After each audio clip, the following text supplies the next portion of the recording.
भगवान श्री कृष्ण कहते हैं न वैयक्तिक शिक्षा से पहले संस्कार, व्यापार से पहले व्यवहार और भगवान से पहले माता पिता को पहचान ले तो जिंदगी में कभी कोई कठिनाई नहीं आएगी।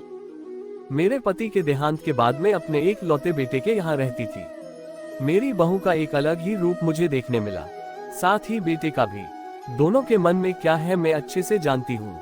वो चाहते हैं कि मैं वृद्धा आश्रम चली जाऊँ।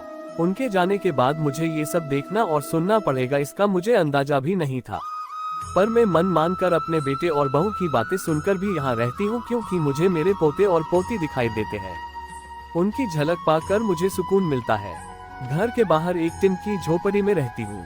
मेरी बहू को कोई दिक्कत नहीं हो इसलिए मैं घर के बाहर रहती हूँ। बेटे ने थोड़ी मेहरबानी की है तो ऊपर टिन की चादर लगवा दी है। समय समय पर थोड़ा राशन दे देता है तो मैं अपना बनाकर खा लेती हूँ। मैंने अपने बेटे को कह दिया है कि मेरी वजह से उन दोनों को कोई प्रॉब्लम नहीं होगी, बस मुझे यही रहने दे, इसी घर में मुझे मर जाने दे। मैं बस यही चाहती हूँ। मैं अपने आप को खुशकिस्मत समझती हूँ कि मेरे बेटे और बहू कम से कम मेरे लिए इतना तो कर रहे हैं।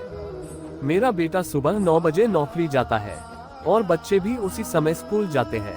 फिर शाम को 6 बजे मेरा बेटा वापस आता है। बच्चे 3 बजे आते हैं। उन्हें आते जाते निकलते देख मुझे बड़ा सुकून मिलता है। मेरे पति के दोस्त जब कई दिनों बाद आए, मेरे पति के दोस्त थे, उनकी पत्नी का भी स्वर्गवास हो गया है। उस समय पर वो हमारे घर पर आया करते थे। उनसे हमारे अच्छे रिश्ते थे। उनका घर हमारे घर से थोड़ी दूरी पर था। पैरों में समस्या हो गई थी, ठीक से चल भी नहीं पाते थे। वो बड़े दिनों बाद मेरे यहाँ आए। मुझे उन्हें देखकर अच्छा लगा। उनका हाल भी मेरी तरह ही था। बच्चे अब उनसे भी परेशान थे। आकर मेरे पास अपना दुखड़ा रोते थे और उन दिनों को याद करते थे। बुढ़ापा हम जैसों को बहुत रुलाता है। उनकी पत्नी का स्वर्गवास हो गया था और उन्हें चलने उठने में समस्या थी, इसलिए वो तो अपना खाना भी नहीं पाते थे। मेरे पास आए तो मैं समझ गई कि यह इतनी मुसीबत में चलकर पुराने दोस्तों के यहाँ चाय और खाने की चाह में ही जाते होंगे। उनकी भी अपनी मजबूरी थी।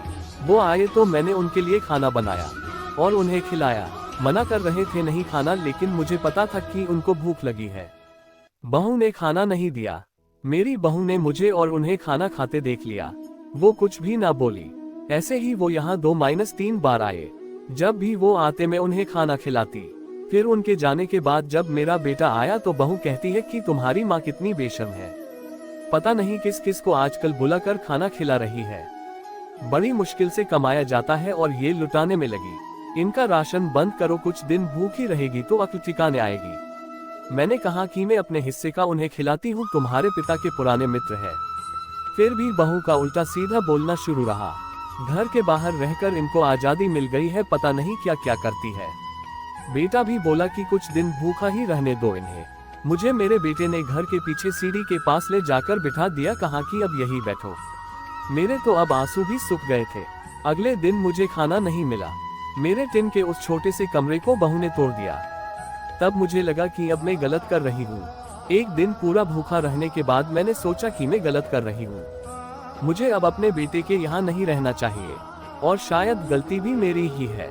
मेरी ही परवरिश में कोई कमी रही है, तभी तो ये परिणाम आया।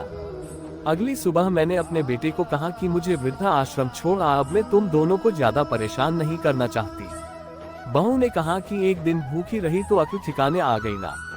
बेटे के चेहरे पर भी अजीब सी खुशी थी, जल्दी से तैयार हो गया मुझे छोड़ने के लिए। बहू कह रही थी कि आज की छुट्टी ले लो, यही आसपास मत छोड़ आना, कहीं 3 दिन में वापस आ जाए। मैंने अपनी बहू से कहा कि बेटी चिंता मत कर, मैं अब नहीं आऊंगी। मैंने अपने पोता पोती को गले लगाया। मुझे पता था कि अब मिलना नहीं हो पाएगा। बेटे को भी चाहती थी कि एक बार जी भर के गले लगा लूं, लेकिन वो बोला चलो जल्दी करो। मैंने बहू को कहा कि बेटी अपना ध्यान रखना। मेरा बेटा मुझे छोड़ आया। वहां आकर मैंने देखा कि मेरी तरह कई है।